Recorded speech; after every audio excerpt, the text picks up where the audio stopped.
Salut tout le monde, aujourd'hui je reviens avec la recette de zrיר tunisien. C'est quelque chose qu'on fait pour les femmes qui viennent d'accoucher pour reprendre toute leur force de l'accouchement, et on accueille aussi nos invités avec ça. C'est une pâte qui est à base de miel et de fruits secs à coque, donc que des choses bonnes pour la santé et riches en vitamines et en fer. C'est bon pour la santé pour les femmes qui allaitent, qui sont anémiées. En tout cas, je vous laisse avec la recette pour les intéresser. Donc une fois avoir grillé mes amandes et mes graines de sésame et que le tout est bien refroidi, je mixe bien le tout jusqu'à vraiment obtenir une pâte. C'est vraiment pas mixé en poudre mais mixé jusqu'à obtenir une pâte assez huileuse. Donc là j'ai commencé par les amandes, regardez la pâte que j'obtiens.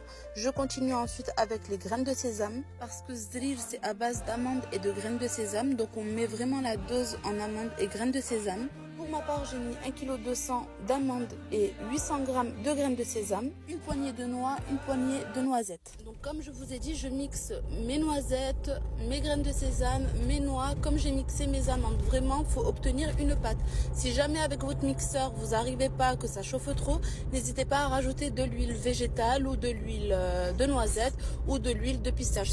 Je mets ensuite sur une marmite à feu doux 2 à 3 cuillères de semen. Ceux qui connaissent pas semen, c'est du beurre animal clarifié.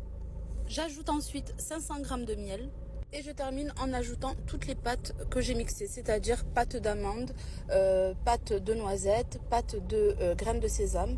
Je mélange vraiment le tout. Sachez qu'il y a plusieurs façons de faire. Il y en a qui le mélangent à froid. Moi, personnellement, pour avoir testé les deux, je préfère nettement mélanger à chaud. C'est beaucoup plus facile parce que toutes les matières vont chauffer et ça va être plus facile à homogénéiser le tout. Le but n'est pas de faire bouillir le tout, c'est vraiment de faire chauffer le tout. De toute façon, tout est cuit. Le miel, le beurre, c'est clarifié. Les fruits secs à coque, ça sert à rien de faire bouillir le tout. C'est vraiment faire chauffer les matières pour qu'elles se mélangent mieux entre elles. Ensuite, pour la quantité de miel et de beurre ajouté, vraiment vous faites à l'œil. Moi, c'est ce que je fais. Vous faites vraiment jusqu'à que vous obtenez la texture voulue. Donc, vous jonglez entre le beurre clarifié et le miel. Donc, vous ajoutez un peu de chaque à chaque fois et vous mélangez bien le tout et vous voyez la texture si ça vous va ou non. Donc, au total, pour ma part, j'ai mis environ 800 g de miel et 6 cuillères à soupe de beurre clarifié. Pour 1,2 kg d'amandes, 800 g de graines de sésame, une poignée